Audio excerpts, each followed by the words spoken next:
kemuliaan buat Tuhan kita. Haleluya. Shalom, silakan duduk. Buka Alkitab saudara di dalam Bilangan pasal yang ke-14. Bilangan pasal yang ke-14. Sudah tahu letak Bilangan? Gak jauh dari Kejadian. Bilangan pasal yang ke-14. Saya akan ajarkan saudara tentang mengikut Tuhan dengan sepenuh hati. Kita akan belajar dari satu tokoh dalam Alkitab yang namanya Kaleb. Orang ini luar biasa sekali. Waktu saya baca firman Tuhan ini, beberapa pasal tentang Kaleb, tentang Kejadian, tentang Bilangan, ya. Saudara, pada saat saya membaca Bilangan, saya menemukan orang yang bernama Kaleb ini. Semakin saya pelajari, semakin menarik kisah ini. Dan waktu saya pelajari, saya notice ada beberapa kata yang Tuhan selalu katakan, yaitu khususnya dua kata yang Tuhan selalu katakan pada saat Tuhan mention nama Kaleb ini. Nah, Kaleb ini adalah orang yang luar biasa. Kaleb ini adalah orang yang mengikut Tuhan dengan sepenuh hati. Saya tahu hari-hari ini kita sulit mengikut Tuhan dengan sepenuh hati. Sepenuh hati karena hati kita sudah terbagi-bagi. Bukan terbagi dengan kekasih, tapi kadang yang lebih parah, hati kita dibagi dalam ketakutan.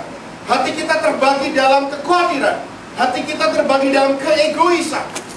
Kalau hati kita terbagi dalam harta, well, itu negatif di mata Tuhan, tapi itu sesuatu yang baik buat kita.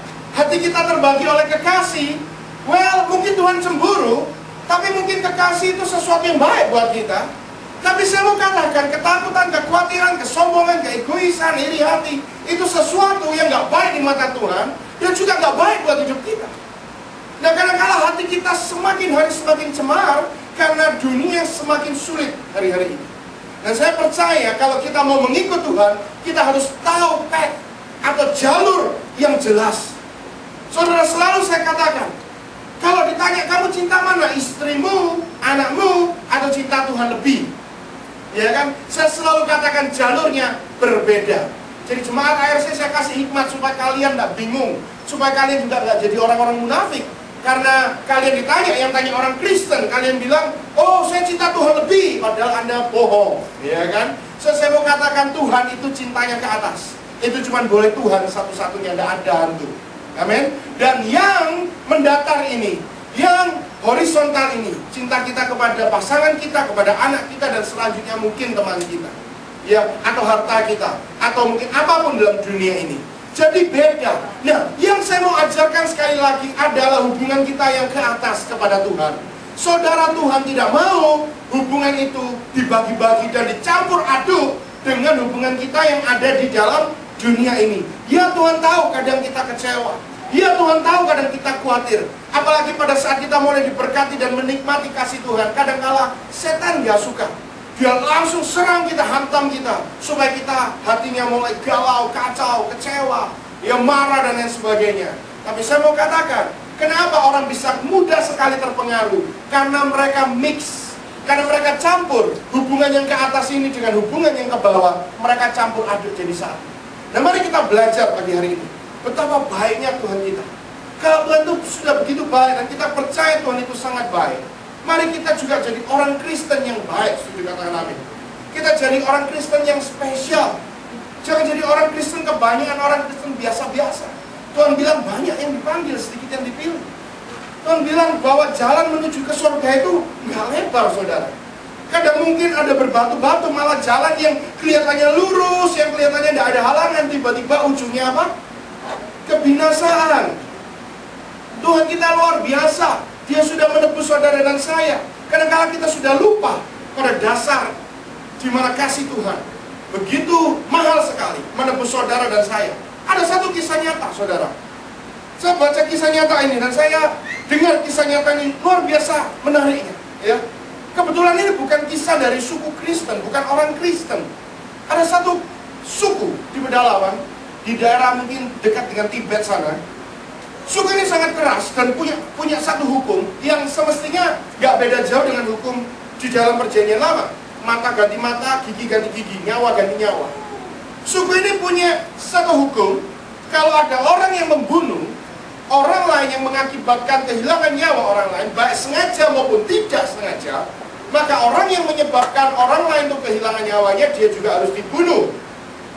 Ini hukum. Dan sudah lama turun-temurun, gak peduli kecelakaan, gak peduli sengaja, gak sengaja, pokoknya sampai ada orang lain terbunuh, berarti yang menyebabkan itu harus ikut dibunuh. Kalau dia nyetir sambil mabuk terus dar nabrak temannya mati, dia harus dibunuh.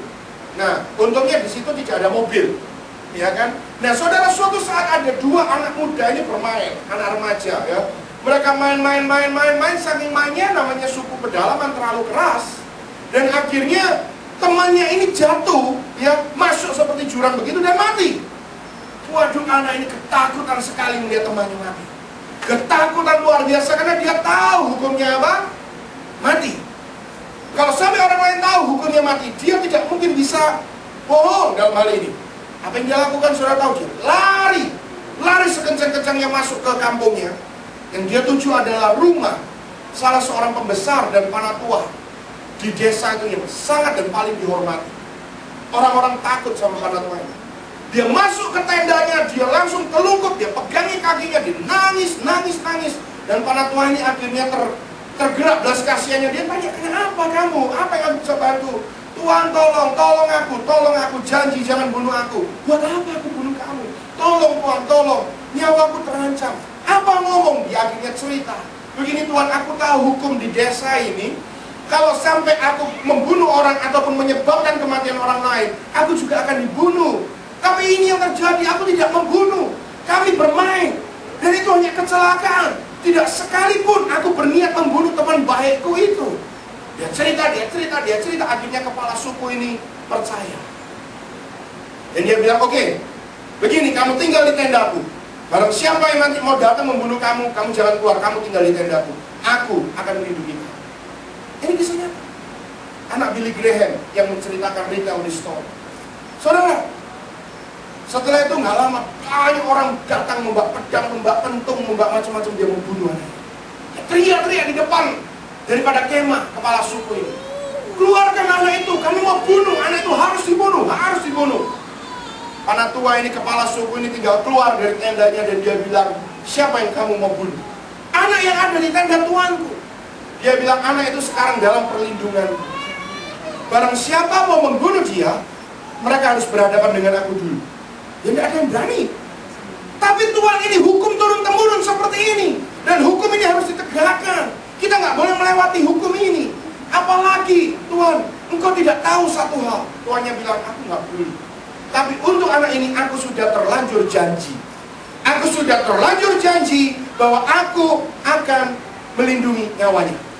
Jadi kalau kamu bunuh nyawaku, ganti dia. Akhirnya tidak ada yang mau bunuh. Gak ada yang berani bunuh karena mereka semua tunduk, takut dan mengasihi kepala sukunya. Akhirnya mereka cuma bergumam dan mereka tanya salah seorang yang lebih berani. Dia maju, tuanku, tahukah Anda siapa yang dibunuh? Iya, ada seorang anak muda yang dibunuh. Tuanku, dia bilang, yang dibunuh itu adalah anak kandungmu sendiri. Yang terbunuh itu adalah anak kandungmu sendiri. Tuan ini lemas, Tuan ini kaget sekali. Dia janji tidak akan membunuh anak itu. Tapi anak itu licik juga, kayak kebanyakan kita ya. Saudara, anak ini licik, dia nggak ngomong kalau yang dibunuh itu anaknya dia.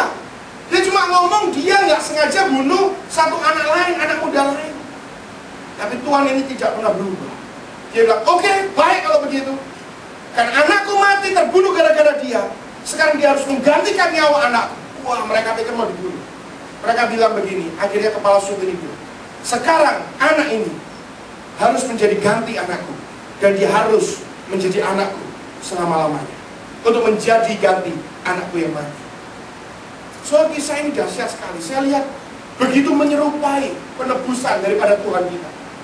Kita nggak tahu kadang-kala kita sudah cost life dalam hidup kita. Nyawa kita ini harusnya binasa. Tapi Tuhan mengambil kita, menyimpan kita dalam baiknya yang kudus.